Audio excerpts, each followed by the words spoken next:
Guys, ano na po yung baboy natin, tostado na rin bang konti. So, prito pa rin natin.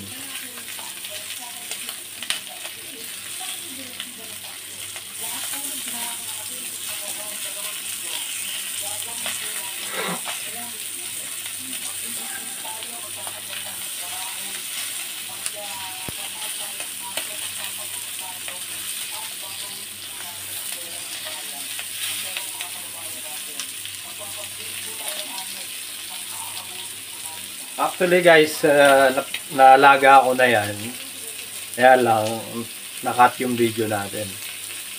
Yan, ano na yan, toast na ng konti kanina. Ayan yan po yung ano niya, ang tuloy-tuloy na pagprito. Yan guys, ano na, toasted na yung baboy natin guys. Yung pwede na natin ano yan guys, ilagay yung bawang saka luya. Mamaya yung sibuyas. Lagay natin dito sa gitna.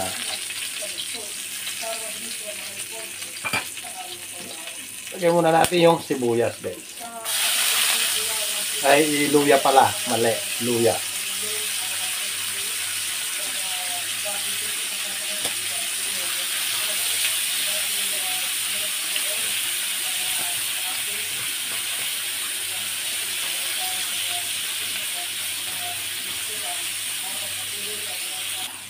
Yung guys, lagay na natin yung bawang.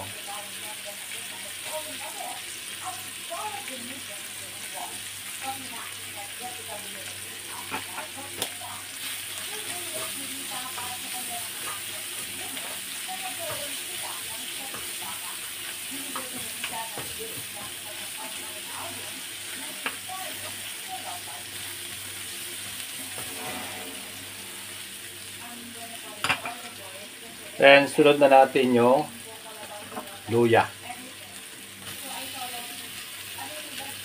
Medyo toastin ko lang ng konti yung luya, tapos lagay na natin yung tilapia.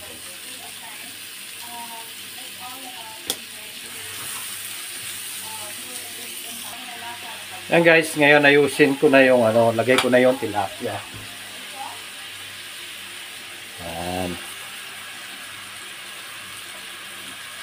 Kasi ano na natin yung ano, nagisa na natin yung bawang saka sibuyas.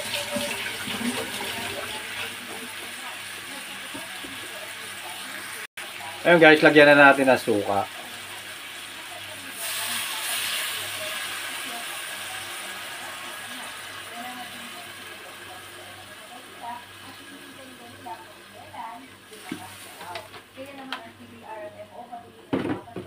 Siyempre, lagay natin yung asin.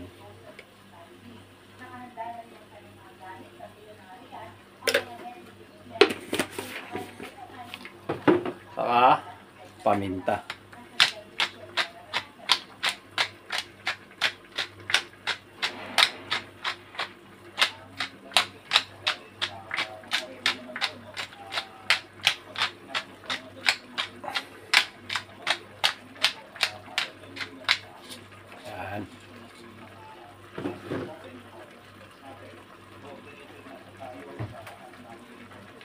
Tapos, dagdagan natin ng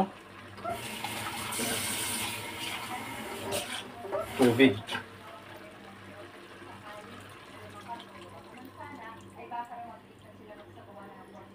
Yan.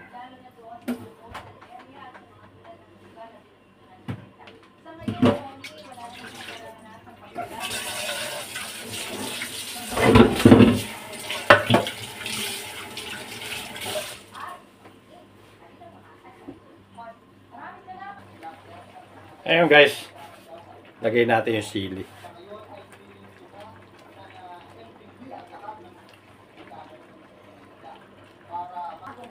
Ayan guys, so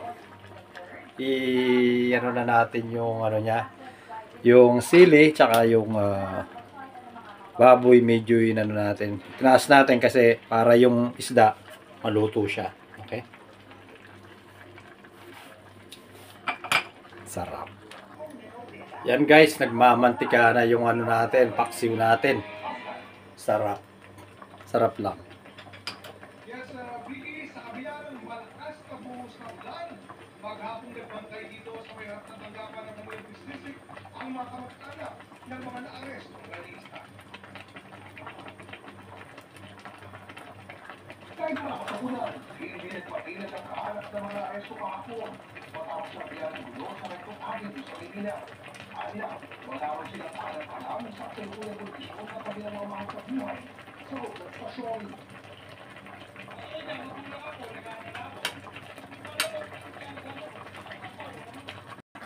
Yan po guys, malapit na maluto ang ating paksiw na may baboy.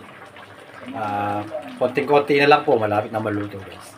Paano lang natin, sabi nga ng Kapampangan, padilisahin. Yan guys, luto na ang ating paksiw na may baboy. Paksiw na tilapia na may baboy. Yan guys, so sarap po. Yan na, kain na tayo. Yan, salamat sa panood. Paki-like naman and subscribe sa aking channel.